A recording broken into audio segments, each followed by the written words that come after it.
Bueno, muy buenos días a todos. Saludo a Alejandro Santos. Alejandro, muchas gracias por la invitación. Complacido de poderlos acompañar nuevamente aquí, a Sandra, a Marcela, a todos los amigos del sector salud. Yo voy a hacer unas reflexiones generales sobre el presente y el futuro del sector. Este es un foro que va a concentrar o concitar la atención más en el futuro que en el presente, que van a estar los candidatos presidenciales. Seguramente va a ser obvio en retrospectiva, cuando salgan a embolsar después de las distintas conferencias, que va a haber una especie de tensión, yo no diría contradicción, no hasta allá, entre mi presentación y la de algunos de los candidatos presidenciales. La de un ministro que ha trasegado por este sector ya por 5 años y medio, y que después de dar algunas batallas, ganar unas, perder otras, representa tal vez lo que alguien podría llamar una especie de posibilismo resignado. Algunos vendrán a hablar de macro reformas, de grandes cambios. Volveré sobre este mensaje al final. Lo único que me preocupa, y tal vez es el mensaje que reiteraré una y otra vez, es la tentación a destruir sin haber construido. Tenemos que resistir esa tentación. Voy a organizar mi presentación de la siguiente manera. Voy a presentarles primero lo que yo quiero describir como una línea de base, dónde estamos, en 3 puntos generales. Después, como necesariamente vamos a hablar de reforma, yo hice una pequeña lista que he compartido en otros escenarios con algunos de ustedes sobre lo que necesariamente debe ser conservado en el sector salud. Y después voy a hablarles de algunas tendencias generales que yo veo, fuerzas económicas, demográficas, tecnológicas, que sea lo que sea, independientemente de cualquier intento de reforma deliberado, van a impactar la evolución de nuestro sector hacia el futuro. Para describir la línea de base yo quiero partir de 3 realidades que tenemos. La primera y la más obvia es la realidad institucional, la que está escrita en nuestra Constitución, reiterada en nuestra jurisprudencia, ampliada en nuestras leyes y puesta en práctica por decretos y resoluciones. Son las reglas de juego de nuestro sector complejo. La seguridad social en el mundo cae en una especie de contradicción, es lo que más le importa a la gente. ¿Qué más le importa a la gente que la salud, incluso el riesgo o la protección del riesgo de la vejez, las pensiones? Pero estos contratos de seguridad social se vuelven tan intrincados que para la gente es muy difícil entender esta maraña, este entramado de diferentes reglas de juego. Pero unas quiero hacer claras, yo creo que es importante que las tengamos en cuenta. Una primera, y es desde la primera jurisprudencia, desde mediados de los años 90, la salud en Colombia se convierte en un derecho fundamental. Eso se reitera una y otra vez en la diferente jurisprudencia y se hace claro en la ley 1751, o ley estatutaria de salud. La salud es un derecho fundamental. Eso se ha repetido tanto, lo hemos dicho tantas veces, que yo creo que ha perdido un poco de sentido. A mí me gusta interpretarlo de esta manera. Esto es un arreglo al que llegó la sociedad colombiana, una especie de acuerdo metapolítico que debe ser respetado en todos los escenarios, que en el fondo quiere decir lo siguiente, y es que las desigualdades de acceso a la salud son intolerables por la sociedad. Toleramos de otro tipo de desigualdades, unas que yo estudié por mucho tiempo, por ejemplo las desigualdades de acceso a la educación superior, que generan inmovilidad social y desigualdad hacia el futuro, que atan las fortunas de las diferentes generaciones de una manera que es antipática. Pero así todo, nadie ha dicho, por lo menos no lo ha dicho todavía, que la educación superior es un derecho fundamental en el sentido de que no debe depender de ninguna forma de la capacidad de pago de los diferentes hogares. En salud sí. Porque vuelvo y repito, a lo que llegamos, a ese acuerdo, es que no puede depender el acceso a la salud de la capacidad de pago de los hogares o de los individuos. Un niño puede morir de cáncer porque sus papás no tengan plata para pagar el tratamiento. Eso es indigno, eso es intolerable y es injusto en una sociedad. Eso significa que la salud es un derecho fundamental. En la práctica eso ha tenido una materialización que, Alejandro, tú lo mencionabas de manera tangencial, pero yo creo que el país no ha reconocido plenamente. y son los avances en términos de protección financiera de Colombia en los últimos 25 años. El hecho de que tengamos un gasto de bolsillo del 15%, el 15% del gasto total en salud viene del bolsillo de los individuos, el otro 85% viene de nuestras instituciones, de otras formas de financiación. Esa protección financiera que ya está en los niveles de los países europeos de la OCDE, que es probablemente la menor en América Latina, que hace que 13.000 personas, por ejemplo, en el régimen subsidiado de enfermos renales crónicos, tengan acceso a sus tratamientos de manera oportuna y con calidad, con cero gasto de bolsillo. Ese es el logro social más importante de Colombia, después de la Constitución del año 1991. Esto es el derecho fundamental a la salud, entendido como esta intolerancia a las desigualdades de acceso, no es retórica. Se ha materializado en avances sustanciales en términos de protección financiera. Yo creo que eso también debe reconocerse, y eso es una línea de base. El problema es que cuando definimos la salud como derecho fundamental, no hemos podido todavía tener un acuerdo complementario a este primer acuerdo sobre cuáles son los límites razonables de nuestro sistema. Todos los días a mí me llega un correo electrónico con una noticia distinta donde parecen ampliarse estos límites más allá de lo razonable. La de esta semana, no estuve ayer, pero la del día lunes, fue otra vez una tutela pidiendo utensilios de cocina al sistema de salud. Eso no ocurre en otros países de la región. Tuve ayer una conversación larga, por ejemplo, con mi homólogo peruano, simplemente quedé aterrado. Tuve una conversación hace 1 año y medio con el ministro de Salud de Noruega, y yo le contaba algunos de los excesos de la judicialización de la salud en Colombia, y tampoco pueden creer. Hemos tenido excesos a la forma descentralizada, cada juez, cada médico prescriptor interpretando a su propio arbitrio qué significa el derecho fundamental a la salud. Eso nos ha llevado a que esta realidad institucional todavía sea una realidad, lo voy a decir de manera clara, incoherente, donde el sistema sigue gastando más de lo que tiene. Es la realidad institucional. Pero las realidades de la seguridad social no solamente están escritas en los libros, en las constituciones, en los códigos, en los decretos y en las resoluciones. Hay otra parte muy importante, mucho más importante tal vez, que está escrito en la mente de las personas, de los colombianos. Lo que llamamos a veces los economistas de forma un poco extraña, instituciones informales. Y en Colombia tenemos una realidad sociológica de nuestro sistema de salud que tenemos que tener en cuenta, que también es una línea de base y que también marcará el derrotero de la evolución futura de nuestro sistema. Y apunté aquí 3 cosas. Primero, una muy baja disponibilidad a pagar de los colombianos en temas de salud, como una realidad sociológica.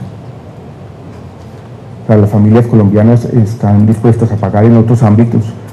La disyuntiva de si se deben pagar lociones o pañitos húmedos, por ejemplo, con el sistema de salud, la gente dice, pues claro. En las preguntas que nosotros hemos hecho, en todo el escenario de discusión sobre las exclusiones, en temas obvios, por ejemplo, no pagar por temas de educación especial que corresponden al sector educativo, una mayoría casi abrumadora dice que sí, que debe ser pagado por el sistema de salud. Entonces hay una disponibilidad muy baja a pagar, hay unas expectativas muy altas que han crecido más rápido que la misma evolución del sistema,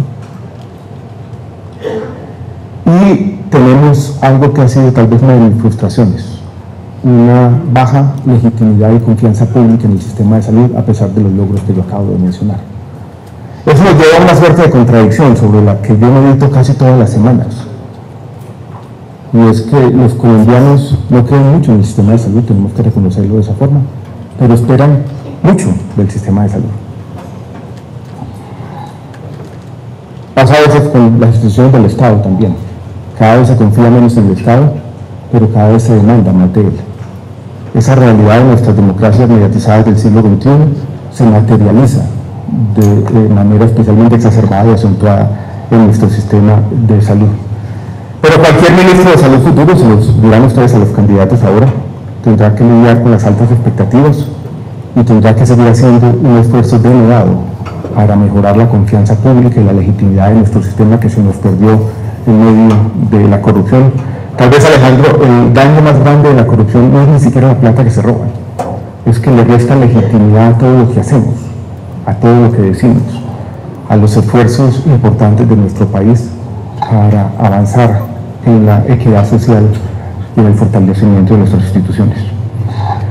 Esa es la realidad institucional. Enfatizo nuevamente la protección financiera y la salud como derecho fundamental, la realidad sociológica, y quiero contarles como línea de base la última, la realidad económica.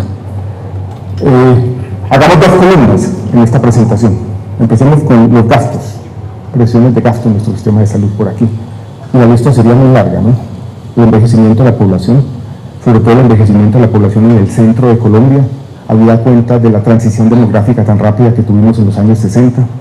Carmen Elisa Flores, que fue mi colega en la Universidad de los Andes, decía que nuestra transición demográfica fue espectacular. Esa espectacularidad de 2 generaciones atrás se está viendo también en un envejecimiento muy acelerado de nuestra población en varias zonas del país. Eso hay que tenerlo en cuenta. Las mayores expectativas, o lo que llaman presiones democráticas. Pónganse en mis zapatos, una conversación que yo tengo también con mis colegas latinoamericanos. Y piensen en las clases medias urbanas de nuestro país, que hoy en día están conectadas con el mundo. Sus prescriptores y sus médicos están en todos los congresos médicos sentados al lado de los médicos europeos y norteamericanos. Nuestras clases medias urbanas tienen que tener exactamente el mismo acceso a los medicamentos, las tecnologías y las terapias que tienen las clases medias en los Estados Unidos. Pero una pequeña diferencia, señoras y señores, es que el gasto en salud en Colombia no supera los $700 al año, en Estados Unidos supera los $15.000 al año. ¿Cómo lidiar con estas expectativas en medio de esa otra fuerza que es la presión tecnológica también? La terapia típica de cáncer de colon, digamos, costaba hace 15 años $1.000 al mes, hoy cuesta $10.000 al mes en promedio. Y así se podría ir en la lista: expectativas, envejecimiento de la población, presión tecnológica. Lo que William Buffalo, el economista, ha llamado the cost disease, la enfermedad del costo, que se materializa más en educación y en salud que en cualquier otro sector de la economía. Si ustedes van al hospital, es la materialización de la mano de obra calificada. Allí todavía no ha cabido, no ha entrado, por buenas razones, la robotización que ha transformado las industrias manufactureras. Y eso hace que en el largo plazo, como los salarios crecen al promedio de la productividad de la economía, pero allí no se dan procesos de aumento de productividad tan acelerados como en otros sectores, las presiones de gasto de hospitales, universidades, entre otros, sean mayores que en otros sectores. No quiero confundirlos con más economía de la cuenta, solo quiero decirles: cualquier cálculo que uno haga va a encontrar un montón de fuerzas que nos llevan a aumentos de los costos. Y miremos del otro lado, del lado de los ingresos. Como tenemos el gasto de bolsillo más bajo de la región, cualquier intento de pensar qué va a ser o cuál va a ser el equilibrio financiero de nuestro sector tiene que tener en cuenta como variable principal y casi única las finanzas de la nación. Y lo primero que van a tener que enfrentar estos señores que se van a sentar ahora aquí es una regla fiscal que los obliga a hacer un ajuste tremendo, tal vez imposible. ¿Cómo de alguna manera lograr el equilibrio corriente del sector salud cuando la principal fuente de ingresos son los ingresos fiscales de la nación y nos vemos abocados muy pronto a hacer un ajuste fiscal y tenemos la coyuntura del petróleo que está mejorando en el margen, pero va a ser difícil? Eso está una pregunta abierta.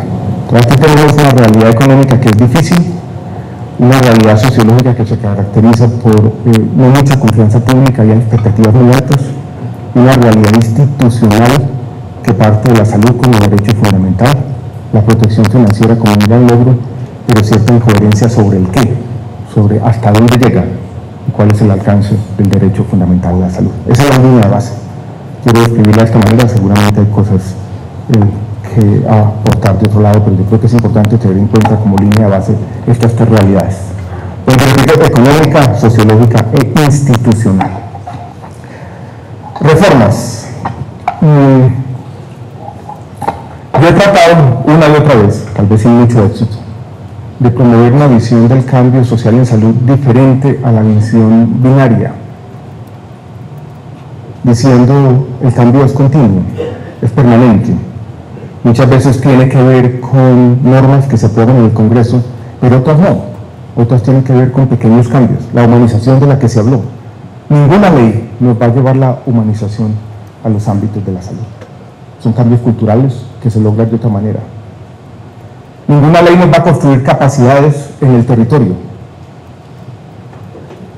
Ninguna ley va a hacer que estos esfuerzos que se hacen en el Chocó, por ejemplo, para tener allí un know-how colectivo, una forma de hacer las cosas, unas secretarías de salud operantes que puedan vacunar a los niños en un territorio que obedece a nuestro territorio, ustedes a una geografía endemoniada, lo pueden hacer de mejor manera.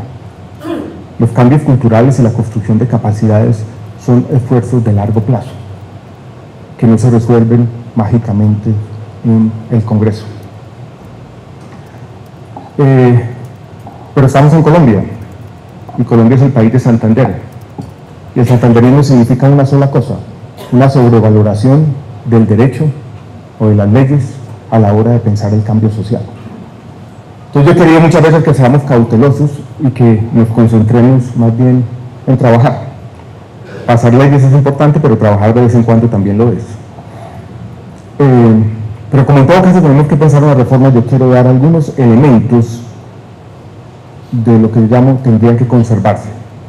El primero es la solidaridad, ese principio que rige nuestro sistema de salud. Cuando la Organización Mundial de la Salud hace esa clasificación de un poco de sueta, Alejandro, sobre los sistemas de salud, y Colombia sale uno de los primeros en América Latina y creo que el 22 en el mundo, Colombia fue clasificado como el sistema que tiene la mayor solidaridad en el financiamiento. Tenemos un sistema donde cada quien aporta según sus posibilidades. Una persona que gana un salario mínimo no la compara con otra que gana 20 salarios mínimos. La primera aporta 20 veces menos que la segunda, pero por el mismo paquete de beneficios. Además tenemos contribuciones solidarias que van a financiar la otra parte del sistema, que lo brinda salud a los trabajadores informales, lo que en Colombia llamamos desde la ley 100 el régimen subsidiado. Si nos vamos a países como Chile, por ejemplo, no tienen un elemento de solidaridad como el que tiene nuestro sistema. Para esos países el sistema de Colombia es un ejemplo, es casi un paradigma de la equidad en ese sentido. Y la solidaridad tiene que conservarse. ¿Qué me preocupa a mí? Que muchas veces no somos conscientes plenamente como sociedad de la solidaridad. O sea, una persona, como tenemos la misma ley 100 y tenemos en pensiones cuentas individuales, es como si en salud nos imagináramos que también tenemos cuentas individuales. Y esa persona hipotética que está contribuyendo sobre 20 salarios mínimos, creyera que ahí tiene sus contribuciones, que básicamente el sistema le tiene que devolver la plata en vía de atenciones en salud. Eso no es así. Las contribuciones de todos van a una gran vaca, a una gran bolsa común. Y esa persona que gana 20 salarios mínimos está ayudando a pagar por la salud de todos. Esto es un esfuerzo solidario de financiamiento. Esa parte del diseño que no se reconoce plenamente, que nos hace el sistema más solidario del mundo del financiamiento, yo creo que tiene que conservarse. Algunos plantean, por ejemplo, un cambio en las fuentes de financiamiento, eliminar las contribuciones e irnos a impuestos generales plenamente. Ese paso, que parece sensato, llevaría necesariamente una pérdida de solidaridad. ¿Por qué? Porque si yo elimino las contribuciones y me muevo a impuestos generales, seguramente voy a tener que tener más IVA para reemplazar esta fuente. Y al tener más IVA, voy a financiar el sistema con una fuente que es mucho menos solidaria que las contribuciones actuales. Pero hay que tener mucho cuidado en ese sentido. Segundo principio, es el principio de igualdad. No estuvo en el diseño original de la ley 100. El paquete de beneficios del régimen subsidiado era en su momento muy pequeño comparado con el del régimen contributivo. Pero yo creo que hoy en día tenemos que pensar que todo el mundo en Colombia va a tener acceso a el mismo conjunto de beneficios, básico o priorizado como fuera. El esfuerzo de los últimos 8 años ha estado en consolidar esa igualdad en los beneficios del sistema de salud. Falta una partecita. Y en mi opinión es la reforma legal más importante que necesita el sistema. Es una reforma de la ley 715 del año 2001 que centralice los pagos para atenciones por fuera del plan de beneficios del régimen subsidiado. Y no le entregue a territorios desfinanciados y sin las capacidades el pago de sobre todo medicamentos por fuera del plan de beneficios en el régimen subsidiado. Ahí hay una fuente muy grande de inequidad todavía para poder materializar este principio de igualdad. Comparémonos con otros países de la región en el tema de igualdad. Valdría la pena poner aquí unas parejitas. Una persona pobre en Costa Rica, en México, en Perú y en Colombia, con una persona que contribuye en nuestras clases medias urbanas, y hacer la comparación del paquete de beneficios a que tiene acceso uno y el otro. En Costa Rica, una persona que sufre de hemofilia, por ejemplo, y no contribuye, tiene acceso a los servicios esenciales de urgencias y emergencias, pero no tiene acceso a todos los medicamentos como tiene acceso en Colombia. Lo mismo puede decirse de México, donde el paquete de beneficios del Seguro Popular es muy diferente al paquete de beneficios del Instituto Mexicano de los Seguros Sociales. Hay un abismo. En el caso de Perú, ayer estuve con mi colega, todavía hay un esfuerzo grande que avanzar para tener el equivalente a nuestro régimen subsidiado con los mismos beneficios del régimen contributivo, así tendríamos que aceptarlo. Entonces yo creo que la igualdad en los beneficios también debe ser una premisa básica. Tercer punto, yo creo que cualquier esfuerzo debería mantener en Colombia un sistema mixto. Así lo manda nuestra Constitución.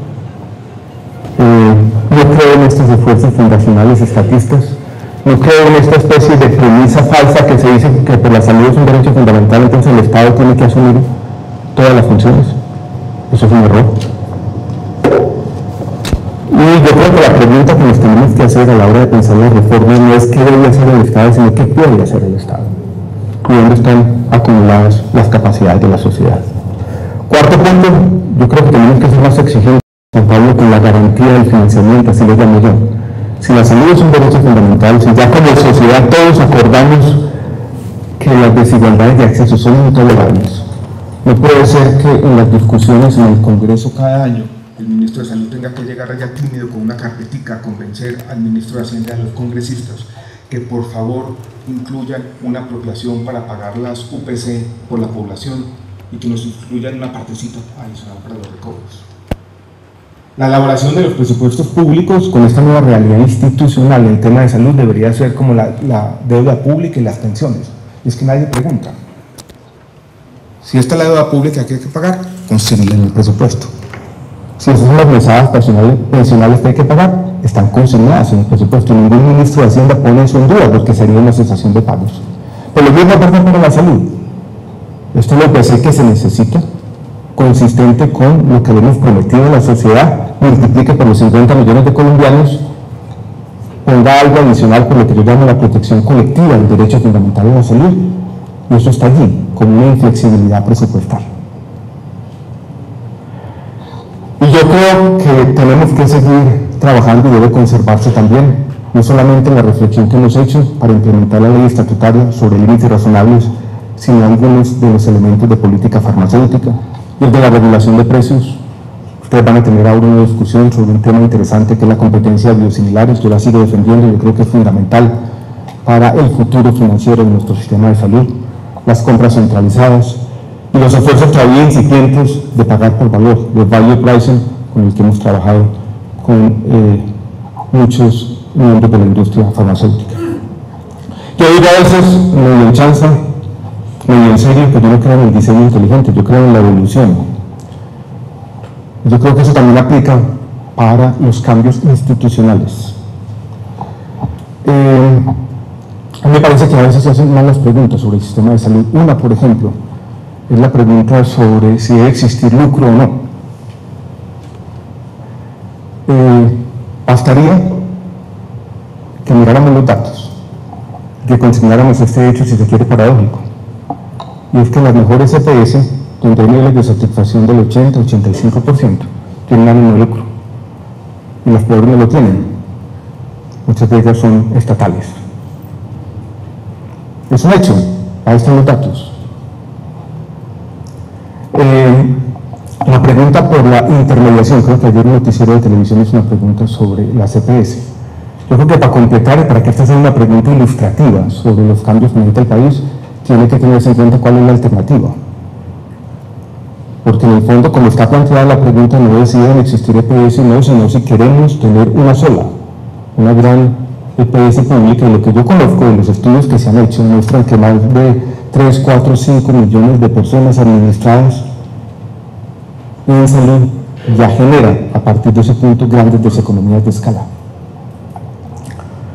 El sistema del magisterio que está en crisis, tuvimos esta semana los maestros protestando, no tiene EPS y tiene una UPC que es mucho más alta que la del sistema, y en términos de PQR en la Superintendencia de Salud yo creo que ya está a la par con muchas de las peores EPS de los regímenes contributivos subsidiados.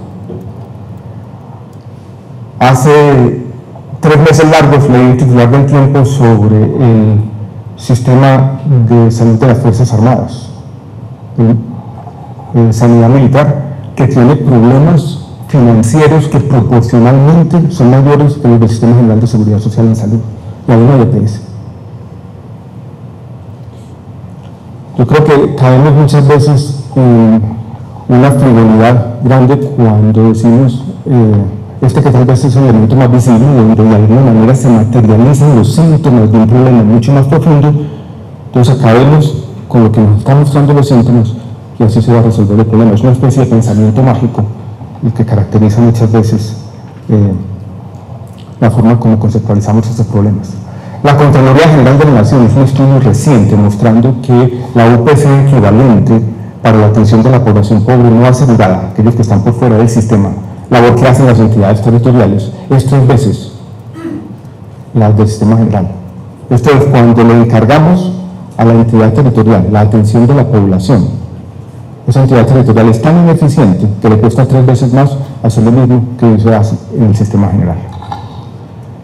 Cuando le dimos a las entidades territoriales una partecita del sistema, ya lo mencioné, de pagar por medicamentos por fuera del plan de beneficios, esa sola parte nomás, resultamos en el cartel de la hemofilia, en el cartel de los enfermos psiquiátricos, en el cartel del SIDA. Y eso es el 5 y 10% del sistema. Pero en contravía de esa evidencia, algunos proponen, yo no sé si es un acto de originalidad o de qué, que entreguemos todas esas actividades sin estar preparadas, porque hemos destruido capacidades en el territorio de las entidades territoriales. Eso, en mi opinión, es una locura. La pregunta que nos tenemos que hacernos, y la buena pregunta es dónde están acumuladas las capacidades. Bajando hacia el aeropuerto, yo siempre miro a mano izquierda una buena EPS que opera sobre todo aquí en la ciudad de Bogotá. Compensar tiene ahí centralizados sistemas de pruebas de laboratorio. Creo que hacen 5.000 o 6.000 o 10.000 diarias, una cosa así, las recogen en todos los sitios de Bogotá y allá las llevan y las analizan y después entregan los resultados en los diferentes centros. Imaginémonos todos lo que hay detrás de eso, 10 o 15 años de trabajo, de construir capacidades, de lograr que el mundo se vaya transformando poco a poco con ensayo y error, de ir afinando esos procesos, de ir construyendo eso. Y yo mañana digo, no señores, eso bórrenlo completamente y empecemos de cero. Creo que la nueva EPS distribuye en áreas rurales en nuestro país algo así como 10.000 balas de oxígeno. Menos la logística que hay detrás de ese proceso, que se va afinando con el tiempo, se va construyendo esas capacidades. Mañana porque a alguien se le ocurrió por simplemente tener una especie de renovación ideológica, decir, acabemos con eso. Creo que tenemos que tener mucho cuidado a la hora de pensar las reformas, y la pregunta adecuada es dónde están construidas las capacidades. Y vuelvo y repito, mi advertencia es cuidado con la tentación a destruir sin haber construido. Entonces, tendencias, resumen. Solidaridad, importante para conservar, igualdad, sistema mixto, garantía de financiamiento y algunos de los elementos esenciales de la política farmacéutica, yo creo que no pueden perderse en nuestro país. Vuelvo y repito, solidaridad, igualdad, la naturaleza mixta de nuestro sistema, que los presupuestos públicos reflejen la realidad económica de nuestro sistema y los elementos esenciales de la política farmacéutica. Y a eso le quisiera sumar esa sexta parte, al vino mi discurso, mi cantaleta al final, son las capacidades, entender dónde están las capacidades. Voy a pasar mucho más rápido porque ya se me acabó el tiempo, sobre 10 tendencias que yo veo en el sector, fuerzas que se están moviendo. Algunos de ustedes ya las conocen porque las hemos compartido en otros escenarios. Primera, veo una consolidación de los actores, que ha acompañado el proceso de depuración de las EPS, que ha sido muy doloroso y difícil para todos. Y en eso las quejas, Juan Pablo, de ustedes y las críticas las entiendo bien. Ha sido muy complejo este proceso de la liquidación de Salud Cóndor, Selva Salud, Humana Vivir, Golden Group, Sol Salud, Capricorn, Salud Cop, todo eso me ha tocado a mí. Ese proceso de depuración va a llevar necesariamente a una consolidación con actores más grandes en los pagadores, si esa va a ser la forma como va a seguir operando nuestro sistema, para bien y para mal, pero ojalá actores más grandes, mejores y mejor preparados, seguramente tendremos eso. Yo no veo actores con 200, 300 mil, 500 mil, incluso con menos de 1 millón de afiliados en 3, 4, 5 años vistas. La internacionalización está llegando a nuestro sector, los esfuerzos incipientes, lo que pasó con Christus y Comeva, lo que pasó con United y el grupo Banmédica, Colmédica en nuestro país, creo que eso va a seguir creciendo. Los diferentes contratos, la transferencia de riesgos tan polémica, y hay que hacerla bien, no es que sea buena o mala per se, pero los PGP bien hechos puede ser algo bueno para el sector, mal hechos son algo malo para el sector. Transferencia de riesgo vamos a tener, Juan Carlos, y vamos a seguir teniendo nuestras conversaciones eternas sobre los grupos relacionados de diagnóstico y demás, pero yo creo que vamos a tener en los próximos 5 años una forma distinta de relacionarse entre pagadores y prestadores, ojalá para bien. Aquí hay muchos miembros de la industria farmacéutica, tenemos el desafío del artículo 72 de pagar por valor, de entender que todas las tecnologías que llegan a estos sistemas de salud no son iguales y que los sistemas de salud basados en las compras públicas tienen que tener capacidad de discernimiento y decir, por esto pago, porque efectivamente le está brindando un valor agregado a nuestra población y por esto no pago distinto a lo que ya está. Entonces nuestros esfuerzos, ojalá concertados de value pricing, van a marcar también un desarrollo. Yo creo que va a haber un aumento pequeño, pero tal vez significativo del gasto de bolsillo, del 15 al 18, 19%, ojalá de formas innovadoras. Estoy viendo, y este año hay un aniversario en nuestro sector que quiero señalar aquí, complejo, 10 años de la sentencia T760 de la Corte Constitucional, 10 años ya. Yo creo que ese esfuerzo de supervisión por parte de un juez constitucional del sistema de salud debería repensarse. Y yo creo que las relaciones entre las Cortes y el gobierno en los próximos 10 años van a ser distintas. Y yo creo que ese cogobierno, de pronto necesario en su momento, por parte de la Corte Constitucional también debe acabarse. Vamos también a hacer mucho énfasis en los modelos de atención. Cuando yo hablo con los secretarios de salud, todos están pensando en términos del MIES, de redes integradas, de ocupar el territorio, de modelos diferenciales según la región y demás. Hicimos mucho énfasis en los aspectos más macro, en los aspectos del modelo de atención, van a marcar el derrotero también, o por lo menos la conversación de nuestro sistema. Tema que me preocupa, porque mucha gente de nuestro sector no ha llegado a la revolución tecnológica del todo. Seguimos siendo, estamos 15 o 20 años atrás. Big Data ya está aquí.